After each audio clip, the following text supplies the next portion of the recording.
O1 చైత్రమాసంలో గృహనిర్మాణం ధననష్టం కలుగుతుంది అని O1 వైశాఖమాసంలో ఇల్లు కడితే అన్ని రకాల విజయాలు లభిస్తాయి. జ్యేష్ఠమాసంలో గృహనిర్మాణం కుటుంబంలో మరణాలకు కారణమవుతుంది. ఆషాఢమాసంలో ఇల్లు కడితే పాడి పశువులు లేదా వాహనాలు నష్టమవుతాయి.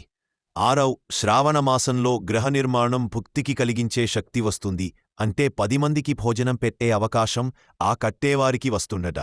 భాద్రపదమాసంలో ఇంటి నిర్మాణం వల్ల ఇంట్లో రోగాలు తరచు వస్తూ స్థిరపడతాయి. ఆశ్వీజ్మాసంలో ఇల్లు కట్టినట్లయితే ఇంట్లో వారితో లేదా పొరుగువారితో అంటే ఇరుగు పొరుగువారితో తరచు కలహాలు వస్తాయట. కార్తీక మాసంలో గ్రహ నిర్మాణం సంపతుల్ని ప్రసాదిస్తుంది, స్థిరమైన ఐశ్వర్యాన్ని ఇస్తుంది. మార్గశిర మాసంలో గ్రహనిర్మాణమైతే ప్రేతాత్మలు మరియు శత్రుభయాన్ని కలిగిస్తాయి, అంటే భూతప్రేతలు తిరుగుతూ ఉంటాయి. పుష్యమాసంలో ఇల్లు నిర్మాణం జరిగినట్లయితే పొయ్యి వలన అగ్ని ప్రమాదాలు తరచూ జరుగుతూ ఉంటాయి. మాఘమాసంలో ఇల్లు కట్టినట్లయితే ఇంట్లో తరచూ శుభకార్యాలు జరుగుతాయి.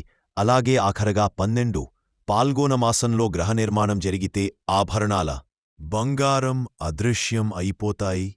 ఇంకా క్షయ మరియు అధికమాసాల్లో జరిగే గృహనిర్మాణాలు తప్పనిసరిగా గృహనిర్మాణకు అశుభాలన కలిగిస్తాయి, అంటే పాల్గొనమాసం మంచిది కాదన్నమాట.